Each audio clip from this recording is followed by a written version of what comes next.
What comes to mind when you think of the term pocket pistol? Typically weak, less accurate, harder to shoot with.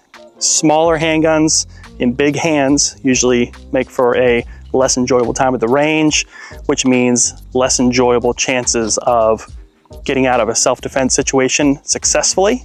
Bad trigger, you name it, right? There's a few things you think about with pocket pistols, and I'm here to say Smith & Wesson with their Bodyguard 2.0 just blew all that out of the water.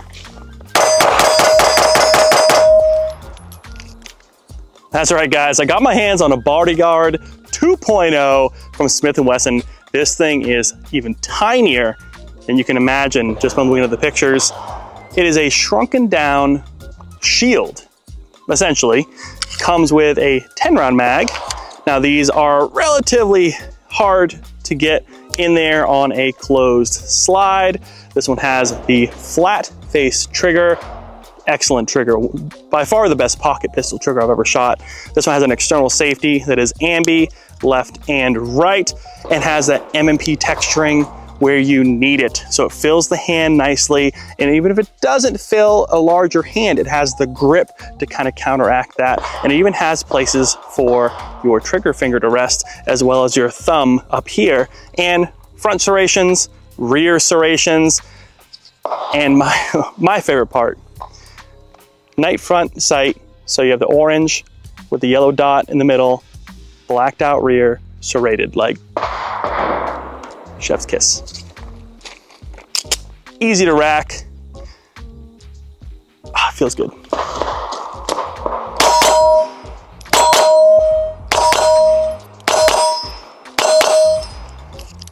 $10-round mag. This comes with a 12-round mag, little extender there, which makes it look like that. Still very small. When you first get this in, I've had this for a few different range sessions now, everything's real stiff. Real stiff. Even racking around was real stiff to really get it to feed properly. It's kind of breaking in. Now I know you're not supposed to have guns, they shouldn't be breaking in, it's 2024. But it's running like a clock, and it actually, I've had zero malfunctions.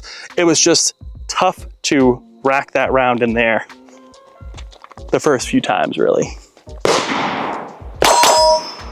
Insanely flat though, you see that?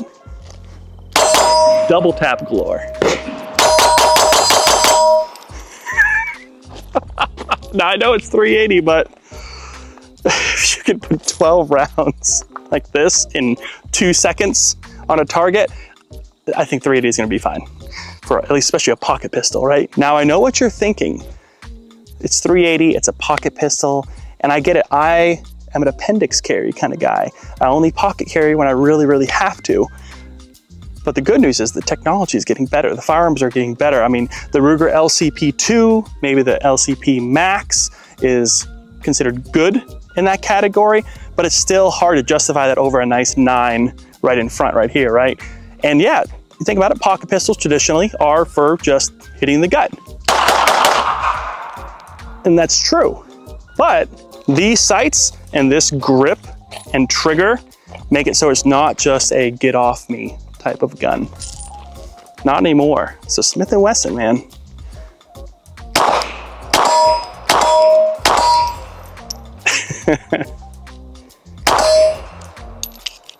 By the way, my new website is live with the parts list for everything you want to know from this video. Parts list link down below. 7 yards, aiming for the left side center, 5 rounds, 380, 95 grain, Bodyguard 2.0. Nice and slow, no race here.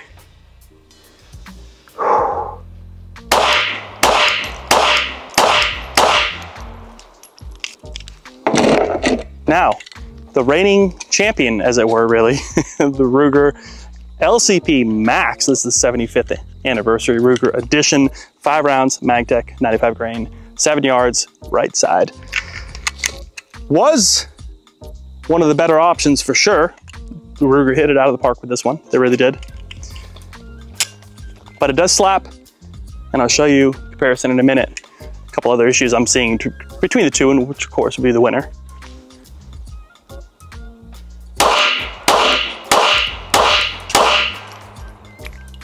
Triggers are super important, especially with such a small handgun. So take a look at this. You can see I pulled a couple here for the LCP Max. These are actually the gut hits earlier, right?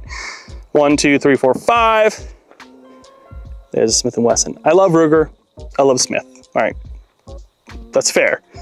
That trigger slaps and it bugs the crap out of your finger. In fact, I'm pretty sure it's spitting all this on my hand from that Ruger. This thing is just, some data for you. I know you all love to compare sizes. Well, here it is. So you have the Bodyguard 2.0 from Smith & Wesson, Ruger LCP Max, and the Shield Plus. All right, so just take a look at this. The size in your hand doesn't do this justice. Look at how much smaller this is compared to a standard Shield Plus. All right, this is a 10-round mag in here and a 10-round with a pinky extension in the Shield, but they really did shrink it down. It's the Shield's little bro. Now compare that to the Ruger LCP Max, which you can see the LCP Max is a little bit shorter, maybe a little bit wider as well. Sights on both are very, very nice. You have that night sight up front. But you can see, I think the Ruger is just a little beefier. And even with that Bodyguard 2.0 being a little longer, it just has everything in the right place and it just feels really good in the hand. Not to mention, now YouTube, I'm gonna take this down for field stripping for safety and maintenance. So just know that it is within the guidelines. Not to mention that this has the same takedown procedure as the Shield, which is very easy. If you compare it to something like the Ruger LCP Max, you have this pin, which is easy enough, but arguably still difficult. So drop the mag, check again, make sure nothing is in that chamber. And here's what I was talking about when it was breaking in.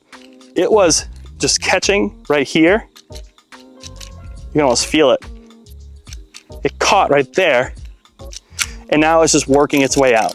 It's working it in, which is good. Again, no malfunctions from it, but it was getting caught. In fact, you can see that there, really have to pull it all the way back. Sometimes it doesn't catch, but that is being worked on. So you slide it down like so, just like another Smith & Wesson, and you simply pull that trigger to slide it off. You do need to pull the trigger to slide it off. Spring, little tiny barrel. Things you see in Smith & Wesson, right? No major changes here, which is great. So we'll probably do a cleaning video on this at some point.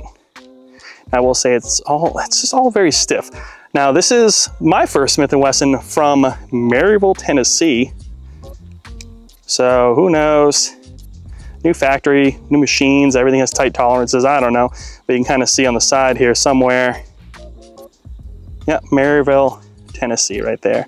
Let's go get this spring in here for you. You have to really jimmy it in there to get that plunger to push through so you can slide this into the right place, and then you want to make sure that is beautifully centered. So that is interesting, but you can oil up the rails now and simply slide it back, pop it back in place like so. Back in business. Loading small magazines like this with 10 rounders, the last 1 or 2 are usually kind of a thumb effort, thumb beat up. Oh, I dropped one. So that's one more thing. I'm gonna get a Maglula, which the 9 ones fit the 380, so yeah, it's tough. Or 10, there you go, 10. What do you think? 10 rounds real quick. So if you can jam it like that, or of course you can just go and rack the slide back, which again, it's still working its way in. It's the only thing I noticed, like you really need to like pull it all the way back. It's not a simple, like you can do this with one hand. There you go. You really need to go and pull it all the way back. Only gripe is that it doesn't go all the way back. It's missing that 1/10 of an inch of ease ability, right? But it works, I don't know.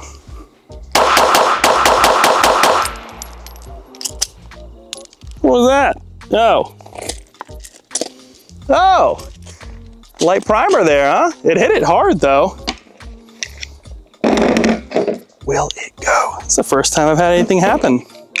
Over what, couple of rounds so far? Hit it again. Could have been the ammo. Mag is in the middle of the road there. Well, you know we gotta try another mag. Make sure it's just that one round that was the problem there. Yep. The shield feels so big now. What is this hunk of metal here?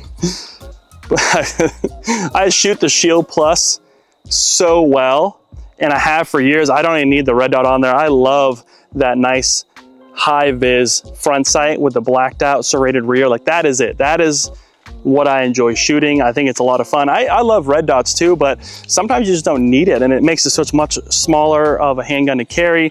And appendix is usually my go-to, honestly. Even with this setup right here with 10 rounds, and you have like a 12 round, a 13 round on the side, whatever it is. But here's the big difference. Let me show you something. So here's the shield, all right?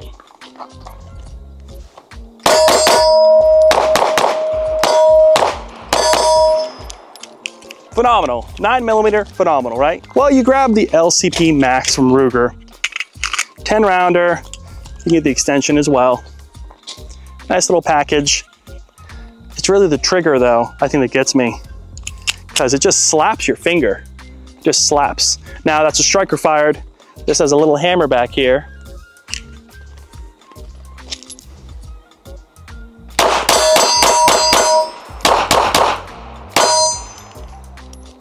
It's fine. Not as enjoyable as that Shield or the Bodyguard 2.0 though. And it really has to do that trigger. And it's kind of a squared off trigger if you look at it. Right there. And also if you do pull it to the side like this, you actually get it caught. So you have to go straight back when you're shooting this.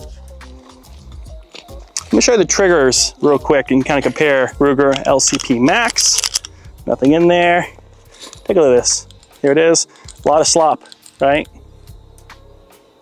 Right there.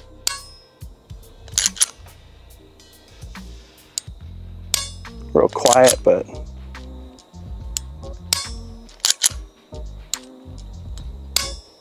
all right, okay. Bodyguard 2.0. Again, nothing in there. Slide-wise, it might actually be a little tougher to pull the Bodyguard 2.0. About the same, about the Shield really. Nice flat trigger there. They have similar hinge design for safety right there. Watch this. Slop, slop, slop, take up. Not as firm of a wall, but much cleaner break. Slightly more audible. A little mushy. Still, you can see the accuracy though.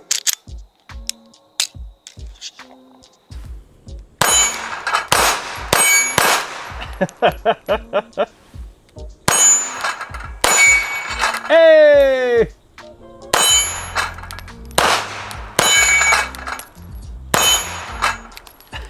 If you hit just at the right spot on the other side of the far end of those plates, they swing. The Bodyguard 2.0 does not come with a holster. It literally comes with a 10 round mag and a little 12 rounder with an extension right there.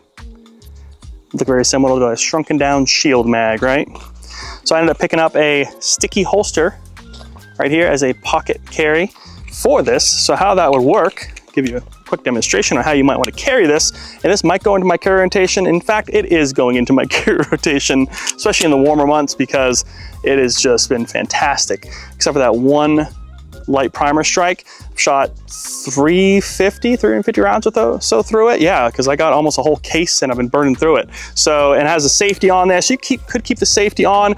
Very tactile, so you can easily just draw and flip down if you want, or you can leave it without the safety on. It doesn't matter. It's there. There's also one version without safety, but sticky holster, right here fits really well. I'll drop the link for the holsters down below in that parts list as well.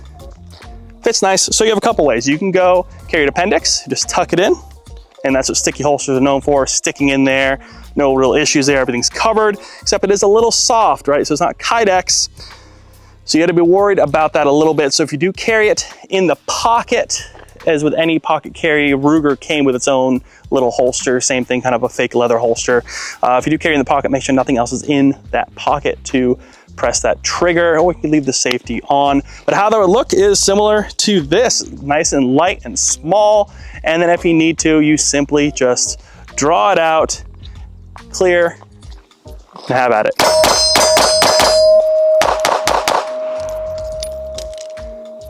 Have another mag in the other pocket.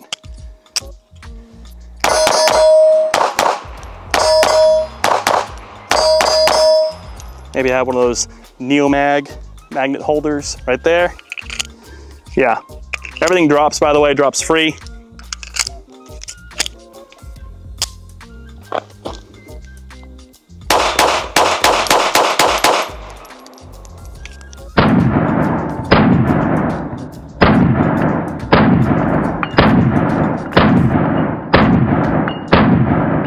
Hope you guys enjoyed this review on the Bodyguard 2.0.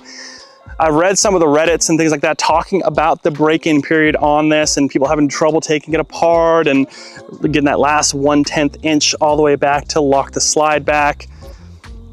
I have to say it definitely was kind of a worrisome thing to see with at least the first line of these coming out. I got one of the first ones, ended up picking up myself, by the way. So again, that parts list will be down below if you guys want to look at these. But mine is really worn in nicely. I don't like how it has to wear in nicely, but at least it is wearing in nicely. And beyond that one light primer strike on there, it's been 100%, and it looks good too. It looks good. It's a way better option than the original 1.0 that they had years ago, that Bodyguard. This thing is just everything you need and nothing you don't. So thanks so much for watching, guys. If you have any questions, hit them down in the comments below. I'll be happy to answer them. As always, train hard. You never know what's coming. Take care of the ones you love, and we'll see you in the next review. Hey, get off my sandwich.